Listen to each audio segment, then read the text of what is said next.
कि जिसको देखो वो एक गेम के अंदर मुब्तला है।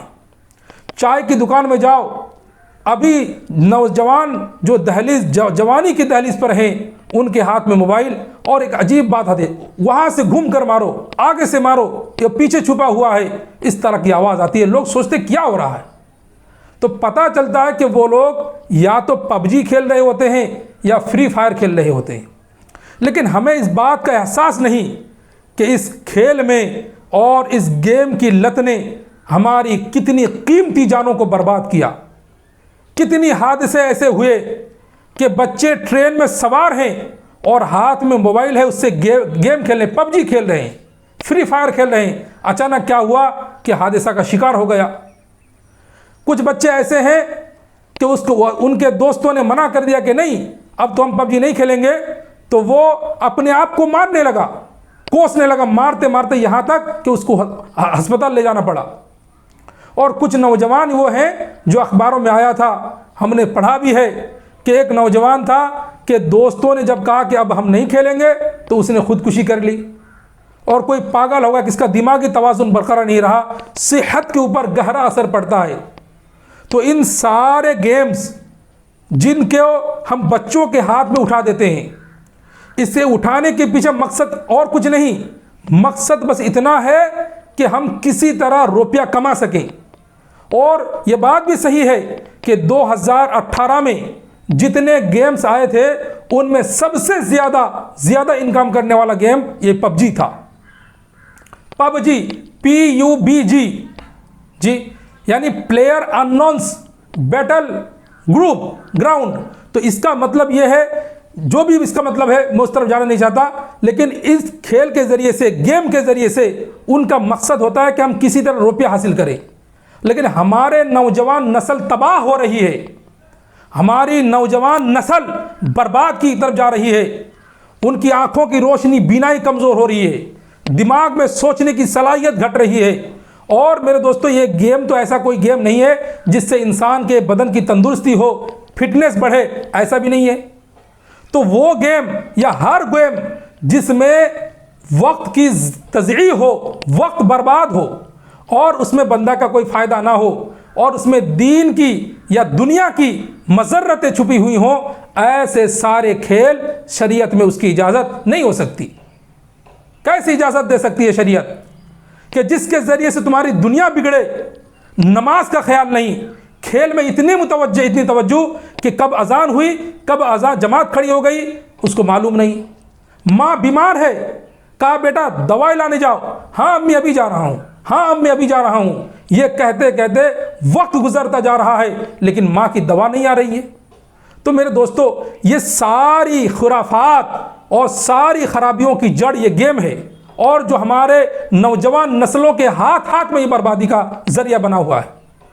तो मैं तमाम दोस्तों से गुजारिश करूंगा, नौजवानों से गुजारिश करूंगा और मेरे दोस्तों से कहूंगा कि अगर आपके पास ऐसी कोई गेम है जिसको खेलने की एक लत लग गई हो, आदत लग गई हो, तो खुदा के वास्ते किसी अल्लाह वाले के सामने जाकर दुआ कराएं, सर पर हाथ फिरवाएं, ताकि उनकी बरकत से ये लत और ये नशा छूटे और अपनी औलाद को इस हलाक करने वाला जो नशा है, इस नशा से बचाइए। आपको मालूम है कि इस नशे ने कितने लोगों की जान ले ली है, और हमारी हुकूमत ने एक अच्छा काम किया है। मैं ये कहना चाहूँगा कि हुकूमत का काम यह है कि पब्लिक की हिफाजत की जिम्मेदारी उठाए। किस काम से पब्लिक को नुकसान है, किस काम से पब्लिक को फ़ायदा है, ये हुकूमत को सोचनी चाहिए, समझनी चाहिए। और जो हमारे लिए फ़ायदा हो वही इख्तियार करना चाहिए, और जो हमारे लिए नुकसान हो उन सारे रास्तों को बंद करना चाहिए। वरना हुकूमत किस काम की, जो हमारी जान की हिफाजत ना कर सके, वक्त की हिफाजत ना कर सके। तो आज ये सुनकर बड़ी खुशी हुई कि हिंदुस्तान की हुकूमत ने पबजी के समेत और बहुत सारे ऐप्स को बैन कर दिया, पाबंदी लगा दी। तो मैं इस मौके पर हमारी हुकूमत हिंदुस्तान का तहे दिल से शुक्रिया अदा करना चाहता हूं कि आपने एक गेम को बंद करके हमारी नौजवान नस्ल को बर्बाद होने से रोक लिया। आपका शुक्रिया है। लेकिन गुजारिश ये करूंगा कि ऐसे सारे गेम्स जिसके जरिए से बच्चे बर्बादी की तरफ जा रहे हों और बच्चे का वक्त पढ़ाई पर नहीं मोबाइल पर लग रहा हो, वो सारे गेम भी बंद किए जाएं।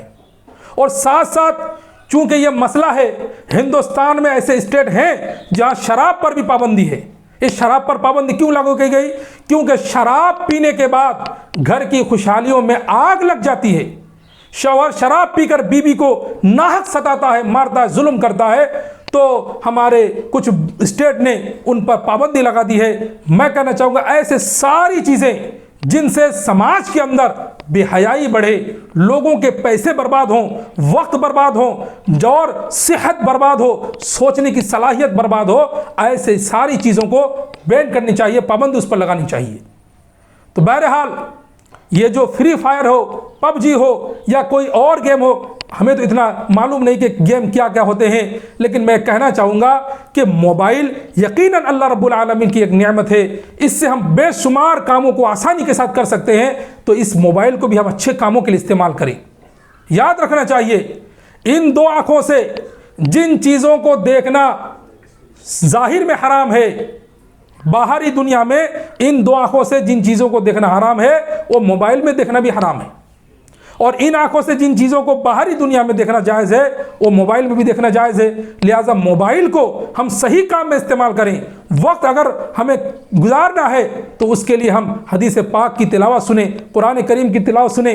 बड़े बड़े अल्लाह के वली हैं, गुजरे हैं, उनकी तकरीर अपलोड हैं, उनकी तकरीर हम सुने। इंशाल्लाह इससे हमारा वक्त भी निकल जाएगा और इंशाल्लाह मैं दावा करता हूँ अल्लाह ताला आपको सवाब भी देगा, क्योंकि नीयत के ऊपर सब कुछ डिपेंड करता है। इन्नमल अमालु बिन्नियात। तो अल्लाह रब्बुल आलमीन इस गंदगी से हम सारे लोगों को, क्या हिंदू, क्या मुसलमान, सिख, ईसाई, सबको इस गंदगी से बचना चाहिए, क्योंकि ये समाज को कुरेद रहा है। ये गेम समाज के बच्चों को अपाहिज बना रहा है और उनके सोचने की सलाहियत को बर्बाद करके उसको बिल्कुल मफलूज कर रहा है। लिहाजा सभी से गुजारिश है, इन गेमों से अपने आप को बचाएं, अपनी औलाद को बचाएं और एक मजबूत नई नस्ल तैयार करें। इंशाअल्लाह अल्लाह ताला हम सबको तौफीक अता फरमाए।